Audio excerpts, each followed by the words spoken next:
Hello student, good morning all of you. हमारा जो है कल फर्स्ट चैप्टर रिवीजन का समाप्त हो चुका था। अब हम सेकंड चैप्टर भिखारी जो है कहानी, और जो किसके द्वारा लिखी गई है, रविंद्रनाथ टैगोर के द्वारा। तो इस कहानी का हम आज रिवीजन कर लेते हैं। उसमें सबसे पहले आपको शब्दार्थ याद करना पड़ेगा, है ना। तो आप वो शब्दार्थ याद कर सकते हैं, है ना। अब अगला क्वेश्चन है हमारा कि लेखक का जीवन परिचय, है ना। यहाँ पर लेखक का जीवन परिचय दिया है। तो वो लेखक का जीवन परिचय, ये पेज नंबर 10, ये जो बॉक्स बना है और कॉपी में भी आपने लिखे होंगे तो उससे आप याद करेंगे, है ना। जैसे कि कवि रविन्द्रनाथ टैगोर का जन्म 7 मई 1861 कोलकाता में हुआ था, है ना। इनमें से भी हम कोई से भी क्वेश्चन बना के आपको दे सकते हैं। शब्दार्थ में कुछ शब्दार्थ हम दे देंगे, जैसे यहाँ पर सब शब्दार्थ अगर कॉपी में नहीं भी लिखे होंगे तो ये सब आपको मिल जाएंगे, है ना। जैसे पथ यानी रास्ता, याचना यानी प्रार्थना विनती, श्वेत यानी सफ़ेद उजला, है ना। इस प्रकार से आप मीनिंग यानी कि शब्दार्थ और लेखक का जीवन परिचय याद करेंगे। अगला क्वेश्चन है आपका, आओ करे 1 से लेके कितने तक के हैं, 4 तक के हैं। तो अभी आओ करे 1 में देखो, अंधी की झोपड़ी कहाँ थी, नगर से बाहर। अंधी के पास जो बच्चा था उसकी उम्र कितनी थी, 10 वर्ष। अंधी अपने पैसे कहाँ रखती थी, हांडी में, है ना। निम्नलिखित में से कौन सा युग्म गलत है, डॉक्टर और मिक्सचर, है ना। वैद्य पुड़िया, हकीम जसोदा, सेठ मुनीम। तो क्या आएगा इसमें, सेठ मुनीम आएगा, है ना, क्योंकि बाकी सब दवाइयाँ हैं, है ना। मोहन कहाँ खो गया था, मेले में खो गया था। अगला क्वेश्चन, बुढ़िया महल में रहती थी, रॉन्ग, है ना, गलत होगा। भिखारी भी सेठ के पास अपना धन जमा करते थे, सही। मोहन सेठ का इकलौता लड़का था, सही। बुढ़िया ने पैसे मोहन के लिए संग्रह किए, ये भी सही, है ना। सेठ ईमानदार आदमी था, गलत, है ना, गलत, है ना। अब अगला क्वेश्चन, अंधी भिखारी प्रतिदिन क्या करती थी, मंदिर के दरवाजे पर जाकर खड़ी हो जाती थी, है ना, भीख मांगने के लिए। अगला क्वेश्चन, अंधी भिखारिन अपने पैसे कहाँ और कैसे रखती थी, तो झोपड़ी में एक हांडी में रखती थी। सेठ बनारसी दास कौन थे, देशभक्त और धर्मात्मा थे। अंधी भिखारिन के बच्चे को क्या हो गया था, ज्वर आ गया था जो उतरता ही नहीं था। अगला क्वेश्चन, सेठ ने भिखारिन को पैसे देने से क्यों मना कर दिया, इसलिए मना कर दिया कि उसके मन में बेईमानी की भावना आ गई थी। कॉपी में आंसर लिखे हैं, आप उससे याद करेंगे। अगला क्वेश्चन, आओ करे 4, मंदिर में आने वाले सदस्य दयालु होते हैं। बुढ़िया का यह अनुमान असत्य कैसे नहीं था। फिर इसको आप कॉपी से हमने लिखवा दिए थे, इसको आप करेंगे याद। सेठ बनारसी दास की चारित्रिक विशेषताएं बताइए, ये भी क्वेश्चन हमने लिखवाए थे। और अगला, इस समय सेठ याचक और वह दाता थे, इस पंक्ति से लेखक का क्या आशय है ना।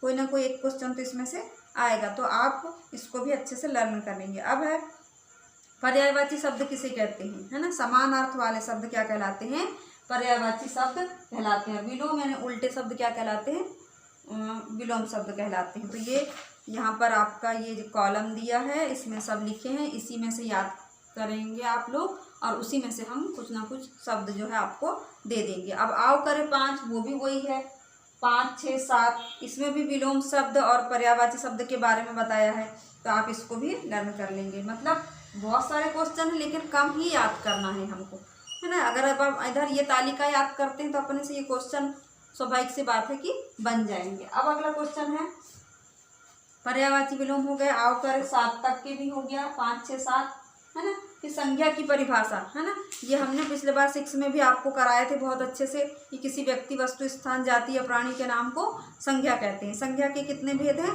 5, है ना। 3 भेद हैं और वो अंग्रेजी व्याकरण के अनुसार लेते हैं तो वो 2 भेद और हो जाते हैं, द्रव्यवाचक और समूहवाचक।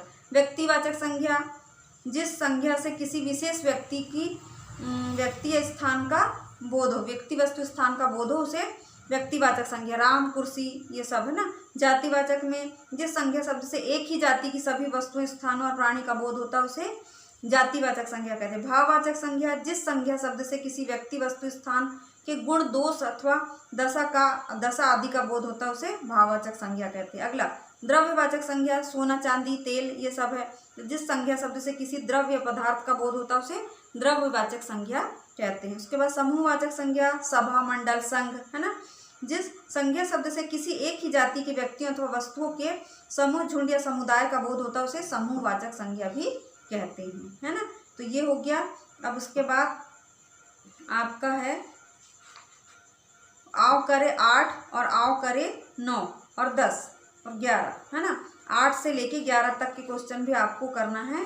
तो ये आपका हो जाएगा लेसन कंप्लीट, है ना। आओ करे 9 से लेके 11 तक के 5 6 7 बोल दिए थे हमने, यहाँ पर लिखे नहीं थे हमने। 8 9 10 11, 8 9 10 और ये 11, ठीक है। ये पूरे कर लेंगे आप लोग। उसके बाद एक क्या करना है आपको, संख्या की परिभाषा ये तो लिख दिए थे, ठीक है। ये गलत हो गया, यहाँ से इसको काट देते हैं हम। ये आओ करे 8 9 10 11। फिर विज्ञापन लेखन आपको एक तैयार करना है।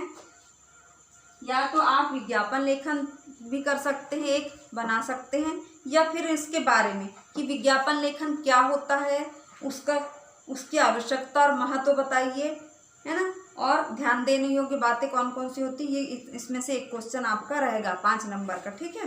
तो ये आपका लेसन यहाँ पर कंप्लीट हो गया। अब उसके बाद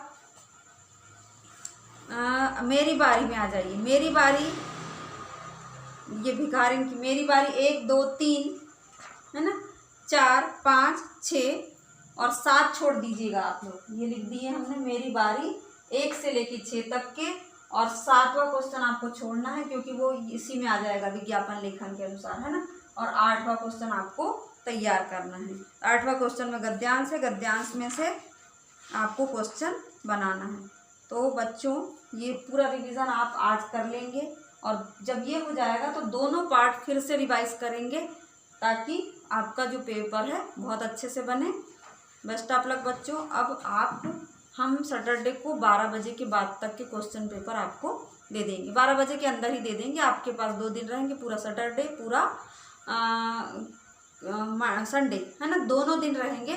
तो दोनों दिन आप बढ़िया अच्छे से एक दिन पेपर बनाओ, बढ़िया एक दिन और पढ़ लो भले, और उसके बाद फिर पेपर बनाओ और फिर आंसर उसका भेज दो। तो आज की कक्षा यही समाप्त होती है। धन्यवाद बच्चों।